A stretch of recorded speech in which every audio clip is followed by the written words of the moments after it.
Assalamualaikum warahmatullahi wabarakatuh. Kami dari kelompok 3C akan mempresentasikan tentang secondary metabolites sebagai tugas mata kuliah fisiologi tumbuhan. Berikut merupakan anggota kelompok kami. Ada Aimun, Arsya, Aulia, Gabriela, Rehana, dan Cesari. Next.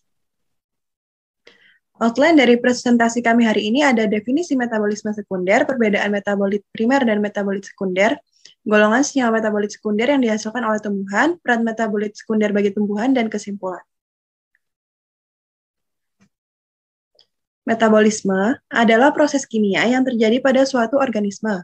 Pada tumbuhan terdapat dua metabolisme, yaitu metabolisme primer yang berpengaruh langsung terhadap kelangsungan hidup organisme, dan metabolisme sekunder, yaitu senyawa yang disintesis oleh tumbuhan dengan fungsi sebagai pertahanan diri dari suatu organisme.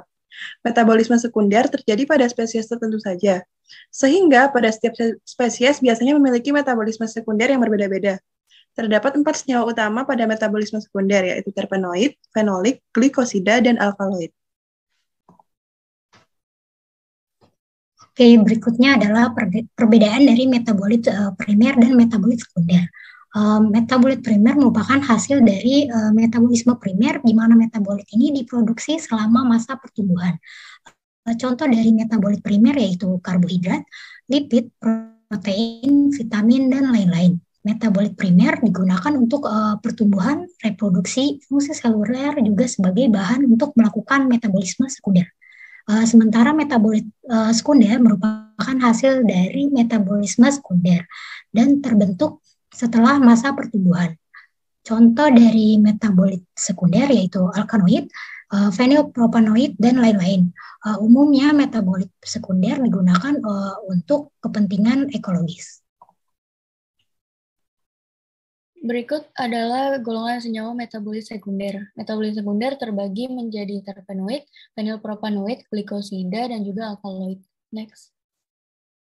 Golongan yang pertama adalah terpenoid. Terpenoid merupakan kelompok senyawa organik tanaman terbesar dan dapat dikelompokkan ke dalam beberapa kelas berdasarkan nomor atom karbonnya, seperti pada gambar di slide. Kelompok terpenoid sendiri terdiri dari hormon seperti giberelin dan asam absisat, pigmen karotenoid seperti karoten dan xanthofil, sterol dan senyawa turunannya seperti ergosterol, kolesterol, dan lain-lainnya, lateks seperti karet dan getis pada kelenjar trikoma pada permukaan daun. Hormon, pigmen karotenoid, dan sterol juga memiliki peran dalam metabolisme primer, yaitu pada pertumbuhan dan perkembangan tumbuhan. Selain itu, terpenoid juga dapat berperan sebagai toksin bagi serangga herbivora. Boleh di next.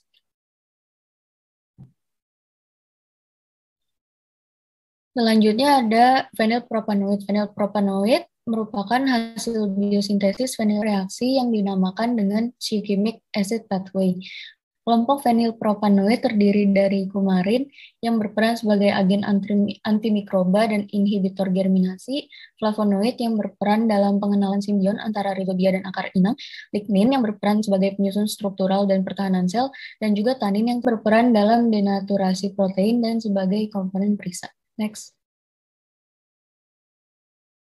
Yang ketiga adalah glikosida. Istilah glikosida mengacu pada ikatan yang terbentuk ketika molekul gula koordinasi dengan molekul lain yang mengandung gugus hidroksil. Gula dapat berbentuk ikatan glikosidik dengan gula lain seperti saat dihubungkan bersama-sama untuk membentuk polisakarida atau dengan kelompok hidroksil pada molekul non-karbohidrat seperti steroid atau asam amino. Contohnya contoh dari glikosida adalah seperti saponin, glikosida jantung, glikosida sianogenik. Glucosinolates yang secara teknis bukan glikosida tetapi memiliki struktur yang sejenis. Next. Yang keempat, alkaloid. Alkaloid memiliki 3 karakter utama, yaitu larut dalam air, memiliki setidaknya 1 atom nitrogen, dan menunjukkan aktivitas biologis yang tinggi. Alkaloid sebagian besar bersifat erosiklik dan ada beberapa nitrogen alifatik. Sekitar 12.000 alkaloid ditemukan pada sekitar 20% dari spesies tanaman berbunga dan sebagian besar di kotil herba. Next. Selanjutnya yaitu peran metabolit sekunder. Pertama, metabolit sekunder berperan aktif dalam menjaga atau mempertahankan tanaman dari penyakit atau hama. Seperti contohnya pada beberapa terpen dan isoflavon, yang mana sistem pertahanannya dengan adanya insektisida dan antimikroba pada tanaman.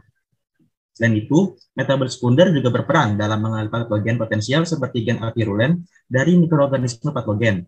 Ketiga, metabolit sekunder juga berperan untuk menarik perhatian bagi polinator dan serangga penyebar benih, serta perlindungan dari sinar ultraviolet.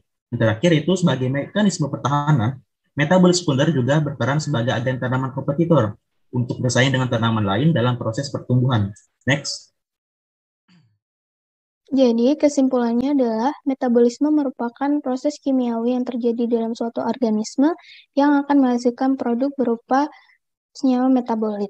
Metabolisme terbagi menjadi dua jalur dan menghasilkan senyawa metabolit yang berbeda. Metabolit primer merupakan senyawa yang secara langsung terlibat dalam pertumbuhan, sedangkan metabolit sekunder, senyawa yang dihasilkan dalam jalur metabolisme lain yang tidak berperan langsung dalam pertumbuhan. Metabolit sekunder dari proses metabolisme sekunder yaitu terpenoid, fenilpropanoid, glikosida, dan alkaloid. Fungsi metabolit sekunder adalah untuk mengenali patogen dan sekaligus suatu bentuk pertahanan diri. Next. Berikut daftar pustaka yang kami gunakan. Next.